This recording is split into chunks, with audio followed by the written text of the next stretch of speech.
Today, the topic of my discussion is types of functions. First of all, I discuss about into function. If a function f from a to b is such that range of f is the subset of b, that is range of f not equal to b, then f is said to be a function from a into b. यहाँ पे हमारे पास into function है. Basically अगर हमारे पास एक function है f from A to b, ये हमारे पास इंटू फंक्शन कहलाएगा. यानी हमारे पास एक फंक्शन होगा फ्रॉम ए इंटू बी. कब होगा? अगर हमारे पास रेंज ऑफ एफ जो है ये बी का सबसेट होगा, लेकिन रेंज ऑफ एफ जो है बी के इक्वल नहीं होगी.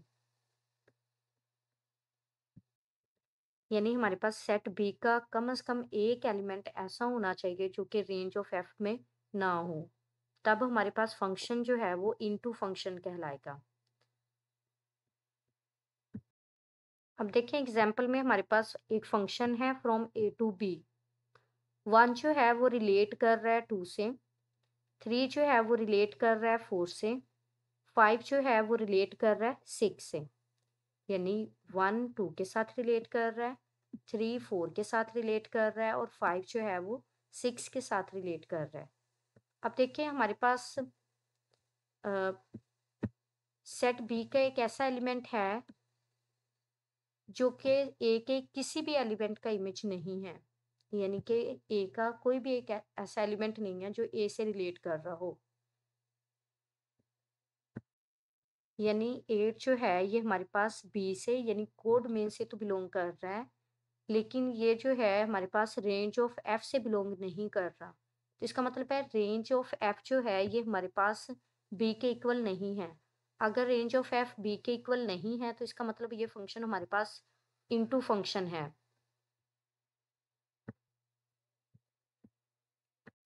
यानी यहाँ पे हमारे पास फर्स्ट फिगर में अगर हम देखें तो F is clearly a function.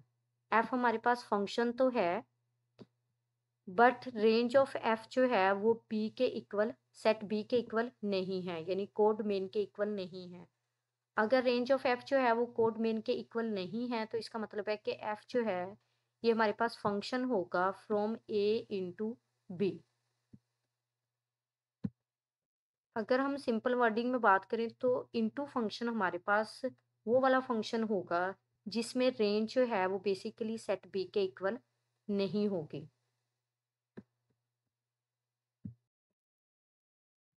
1 1 function or injective function. If a function f from a into b is such that second elements of no two of its ordered pairs are same, then it is called an injective function. यहाँ पे 1 1 और injective function है हमारे पास कि अगर हमारे पास एक फंक्शन है from A to a into b, यानी हमारे पास एक फंक्शन है f from a into b, तो ये हमारे पास इंजेक्टिव फंक्शन कहलाएगा. कब कहलाएगा? अगर हमारे पास जो इस फंक्शन के ऑर्डर्ड पेयर्स होंगे उनमें से कोई 2 ऑर्डर्ड पेयर्स ऐसे नहीं होंगे जिनके सेकंड एलिमेंट्स जो हैं वो क्या कर रहे होंगे, इक्वल होंगे या सेम होंगे. यानी हमारे पास एक function f from A to b जो है वो 1 1 फंक्शन कहलाएगा या इंजेक्टिव फंक्शन कहलाएगा. कब कहलाएगा? अगर हमारे पास उसमें मौजूद ऑर्डर्ड पेयर्स के सेकंड एलिमेंट्स जो हैं वो क्या होंगे, सेम नहीं होंगे. अब देखिए यहाँ पे हमारे पास एग्जाम्पल में सेट ए जो है वो सेट ए के एलिमेंट्स जो हैं वो हमारे पास 1 2 हैं और सेट बी के 3 एलिमेंट्स हैं. और यहाँ पे रिलेशन है हमारे पास F from A to B. अब देखें 1 जो है वो ए से रिलेट कर रहा है और 2 जो है वो बी से रिलेट कर रहा है. तो ये फंक्शन हमारे पास क्या है? वन फंक्शन है, यानी इंजेक्टिव फंक्शन है। अब ऐसा नहीं होगा हमारे पास कि हमारे पास टू ऑर्डर्ड पेयर का जो सेकंड एलिमेंट है वो क्या हो, सेम हो। यानी यहाँ पे अगर वन जो है वो ए से रिलेट कर रहा है, तो हमारे पास टू जो है वो ए से रिलेट नहीं करेगा। अगर टू ए से रिलेट कर जाएगा तो फिर ये हमारे पास वन वन फंक्शन नहीं रहेगा। अब देखें, अगर हमारे पास फर्स्ट ऑर्डर पेयर को देखा जाए, वो वन और ए का होगा, और सेकेंड ऑर्डर पेयर जो है वो टू और ए का होगा। तो अगर हम नोट करें तो हमारे पास जो सेकेंड ऑर्डर पेयर होगा वो टू और ए का होगा।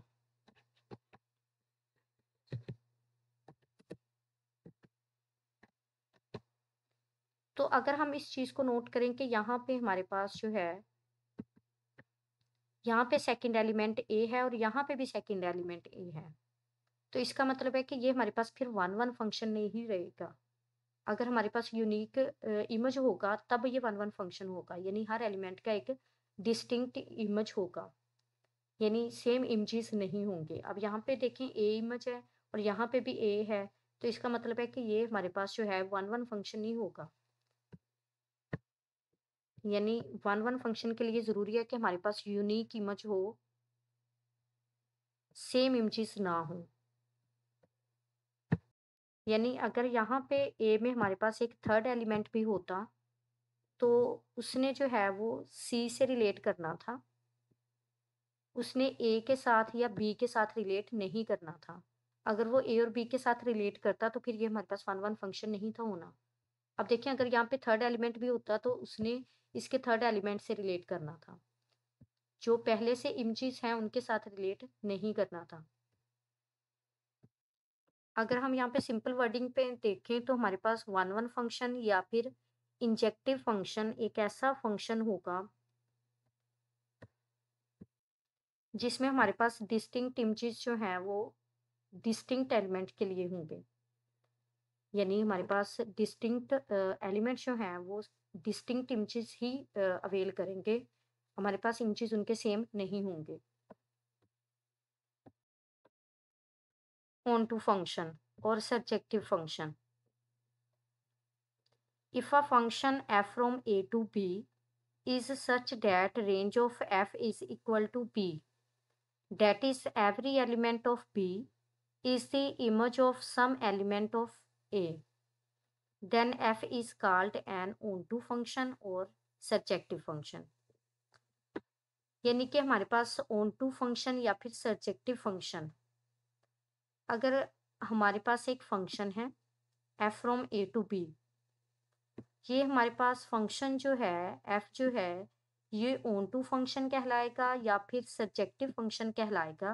कब कहलाएगा? अगर हमारे पास रेंज ऑफ f जो है वो b के इक्वल आ जाए, यानी कोड मेन के इक्वल आ जाए।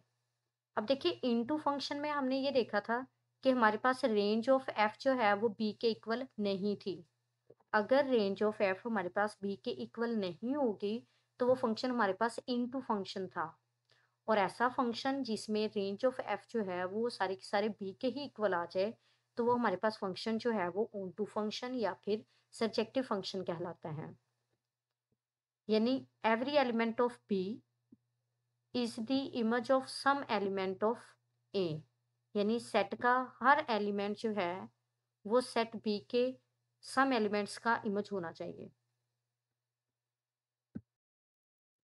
अब अगर हम एग्जाम्पल में देखें तो हमारे पास एक सेट है a और एक सेट है b, और एक फंक्शन है यहाँ पे हमारे पास f फ्रॉम a टू b। तो यहाँ पे देखें कि हमारे पास a जो है वो सेट है of elements c1 c2 c3, और b is the set of elements m1 m2। यहाँ पे देखें कि c1 जो है वो m1 से रिलेट कर रहा है, और c2 भी जो है वो m1 से रिलेट कर रहा है, और c3 जो है ये m2 से रिलेट कर रहा है। अब यहाँ पे एक बात नोट करें कि अभी हमने जो वन वन फंक्शन पढ़ा था, क्या ये वन वन फंक्शन है? नहीं, ये वन वन फंक्शन नहीं है। हमने पढ़ा था वहाँ पे कि हमारे पास डिस्टिंक्ट एलिमेंट्स जो हैं वो कंटेन करेंगे डिस्टिंक्ट इमेजेस को। तो यहाँ पे हमारे पास C1 का इमेज भी M1 है और C2 का इमेज भी M1 है। तो इसका मतलब है ये हमारे पास वन वन फंक्शन नहीं है और ना ही ये इनटू फंक्शन है। क्योंकि इनटू फंक्शन में हमने पढ़ा था कि हमारे पास रेंज जो है वो बी के इक्वल नहीं होगी। तो अब देखें कि यहाँ पे सारी की सारी रेंज जो है वो किसके इक्वल है, बी के। तो इसका मतलब है हमारे पास ये ऑन टू फंक्शन है। C1 जो है वो M1 से रिलेट कर रहा है, C2 जो है ये भी M1 से रिलेट कर रहा है, C3 जो है ये M2 से रिलेट कर रहा है। तो इसका मतलब है यहाँ पे हमारे पास जो डोमेन सॉरी रेंज होगी वो सारी की सारी बी के इक्वल है।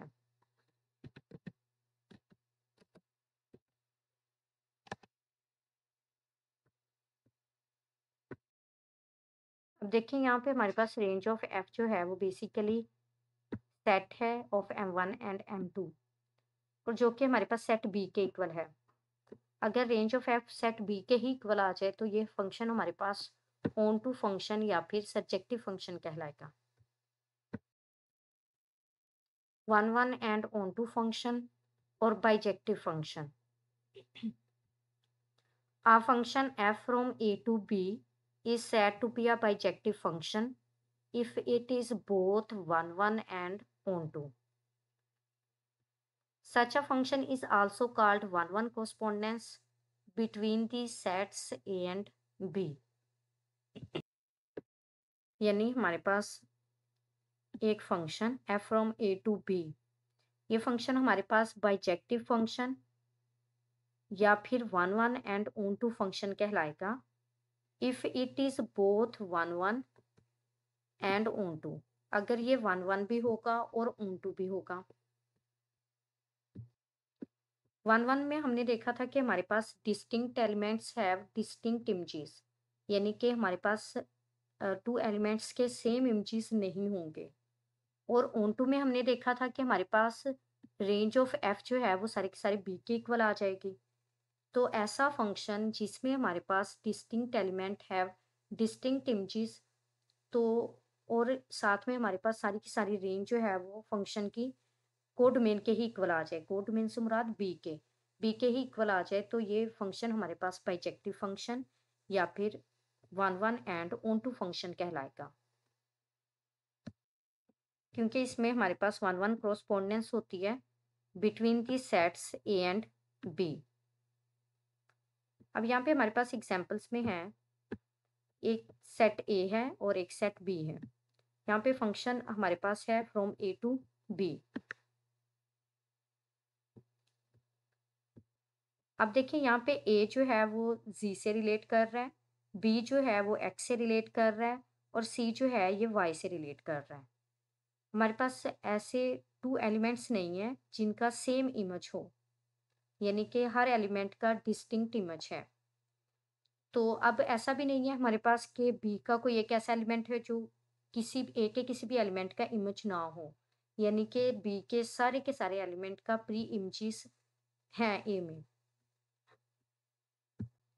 यानी बी का हर एलिमेंट ए के किसी एक एलिमेंट का इमेज है। तो इसका मतलब है कि ये फंक्शन जो कि हमारे पास 1 1 भी है और ऑन टू भी है, ये फंक्शन हमारे पास बाइजेक्टिव फंक्शन कहलाएगा। Linear and quadratic functions. हमारे पास लीनियर फंक्शन है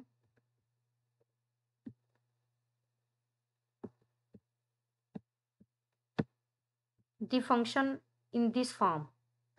अगर हमारे पास फंक्शन जो है वो इस फॉर्म का है जिसमें हमारे पास एलिमेंट्स होंगे ऑर्डर्ड पेयर की फॉर्म में, एक्स वाई की फॉर्म में, जिसमें वाई जो है वो हमारे पास इक्वल होगा एम एक्स प्लस सी की फॉर्म में, तो ये फंक्शन हमारे पास लीनियर फंक्शन कहलाएगा।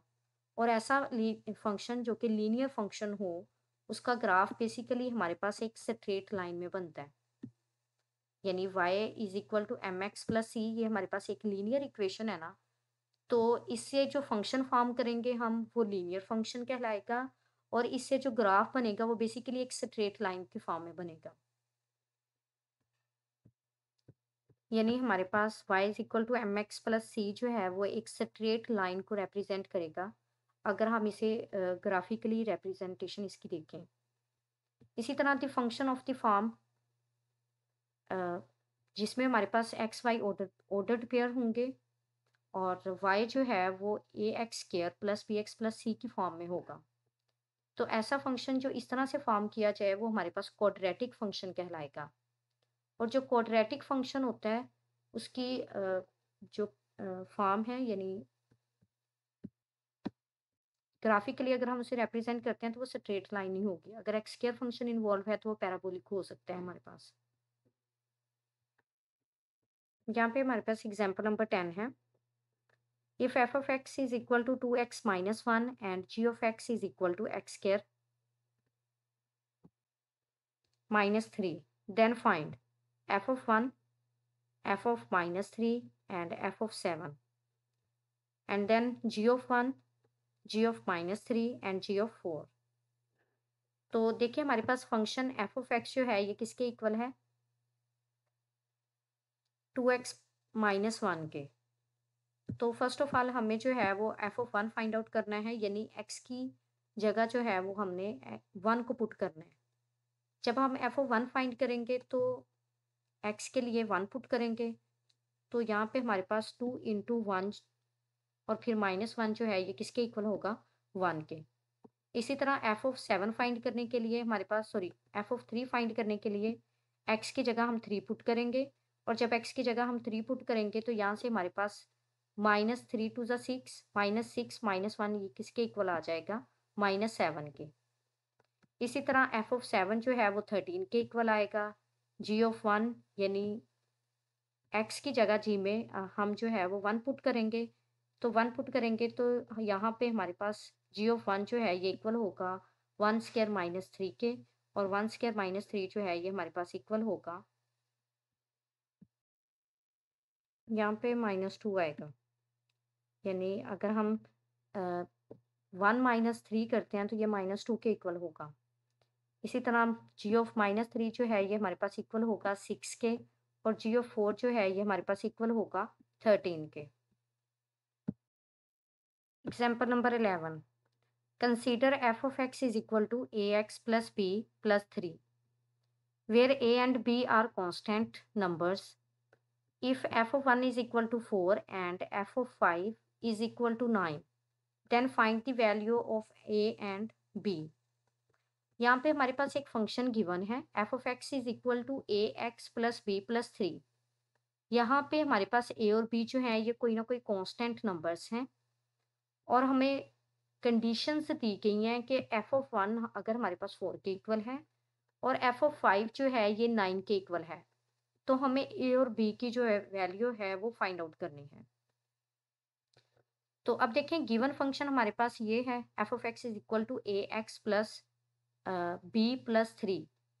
तो फर्स्ट कंडीशन ये है कि अगर हम x की जगह पे 1 पुट करते हैं तो ये हमारे पास वैल्यू जो है वो किसके इक्वल आ जाएगी? 4 के। तो इसका मतलब है कि फंक्शन में हम x की जगह पे 1 पुट करेंगे और इसको किसके इक्वल रख देंगे? 4 के। तो देखें a into 1 plus b plus 3 is equal to 4। अब देखें फंक्शन में हमने x की जगह 1 पुट किया और फिर जो आंसर आया उसको किसके इक्वल रख लिया? 4 के। तो अब सिंप्लीफाई अगर हम इसे करते हैं, a इंटू 1 जो है वो a के इक्वल होगा प्लस b। अब ये प्लस 3 अगर हम राइट साइड पे लेके जाते हैं इसे इक्वल की, तो ये माइनस 3 बनेगा, और 4 माइनस 3 हमारे पास किसके इक्वल आ जाएगा? 1 के। इसे हमने इक्वेशन 1 का नेम असाइन कर दिया। इसी तरह अब सेकंड कंडीशन है हमारे पास कि f of 5 is equal to 9, यानी अगर हम फंक्शन में x की जगह पे 5 पुट करेंगे तो हमारे पास आंसर जो है वो किसके इक्वल आ जाएगा? 9 के। तो यहाँ पे देखें कि अब हमें x की जगह पे क्या पुट करना है? 5 पुट करना है। तो यहाँ पे 1 नहीं आएगा बल्कि 5 आएगा, और यहाँ पे भी 4 नहीं आएगा बल्कि 9 आएगा। ये बुक पे मिस्टेक है। तो यहाँ पे a into 5 plus b plus 3 जो है ये किसके इक्वल आ जाएगा? 9 के। जब a को 5 से मल्टीप्लाई करेंगे तो यहाँ पे 5a प्लस बी जो है ये हमारे पास इक्वल होगा 9 माइनस 3 के, यानी 3 जो है वो इक्वल की लेफ्ट साइड पे प्लस में है। जब हम इसे इक्वल के राइट साइड पे लेके जाएंगे तो इसका साइन चेंज हो जाएगा। तो 9 माइनस 3 किसके इक्वल होगा? 6 के। तो यहाँ से हमारे पास ये सेकेंड इक्वेशन फॉर्म हो गई। अब हमें a और b का आंसर फाइंड आउट करना है। अब हम यहाँ पे करेंगे एक ए और बी का आंसर फाइंड आउट करने के लिए हमें या तो ए को यहाँ से वैनिश करना होगा या बी को। अगर हम ए को कर लेते हैं तो अगर हम ए को करते हैं तो बी का आंसर आ जाएगा, अगर बी को करते हैं फिर ए का आंसर आ जाएगा। तो इसके लिए subtract equation 1 from equation 2। Now we get left side को लेफ्ट साइड से सब्ट्रैक्ट करेंगे और राइट साइड को राइट साइड से सब्ट्रैक्ट करेंगे। तो यहाँ पे -5a plus b minus a plus minus minus b is equal to 5, यानी 6 में से 1 को माइनस करेंगे तो ये किसके इक्वल आ जाएगा, 5 के।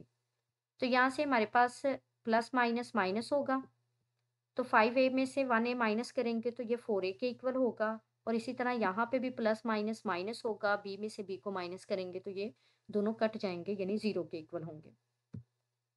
तो यहाँ से हमारे पास 4a इक्वल होगा 5 के, और यहाँ से हमारे पास a की वैल्यू जो है वो 5/4 के इक्वल आ गई। अब देखिए अगर हम देखें यहाँ पे इक्वल की लेफ्ट साइड पे 4 जो है वो a के साथ मल्टीप्लाई में है, जब हम इसे इक्वल के राइट साइड पे लेके जाएंगे तो ये 5 पे डिवाइड हो जाएगा। तो यहाँ से a का आंसर जो है वो हमारे पास किसके इक्वल आ गया, 5/4 के। अब अगर हम यहाँ पे a की वैल्यू को इक्वेशन 1 में या इक्वेशन 2 में पुट करते हैं तो यहाँ से हमारे पास b का आंसर आ जाएगा। तो substitute a is equal to 5/4 in equation 1। अगर हम इक्वेशन 1 में a की जगह पे 5/4 पुट करते हैं तो यहाँ से इजीली b का आंसर आ जाएगा। तो यहाँ से हमारे पास 5/4 plus b is equal to 1। अभी 5/4 जो है वो इक्वल की लेफ्ट साइड पे b के साथ प्लस में है, जब हम इसे इक्वल के राइट साइड पे लेके जाएंगे तो ये माइनस हो जाएगा। तो अब देखें यहाँ पे हमारे पास जो है वो, अब चूंकि ये फ्रैक्शन की फॉर्म में है तो 1 माइनस 5/4, तो यहाँ पे हमें एलसीएम लेना पड़ेगा। एलसीएम इसका 4 आ जाएगा, 4 1 सा 4, 4 माइनस 5 करेंगे, यानी यहाँ पे जो स्टेप है हमारे पास वो होगा,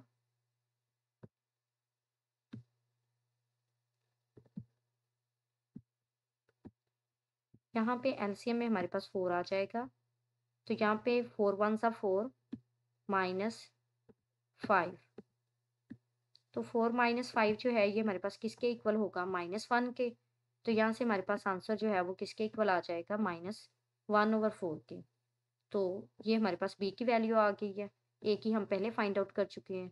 तो यहाँ से हमारे पास a जो है वो इक्वल है 5/4 के, और b जो है वो इक्वल है -1/4 के। तो यही हमने वैल्यूज जो है वो फाइंड आउट करना थी।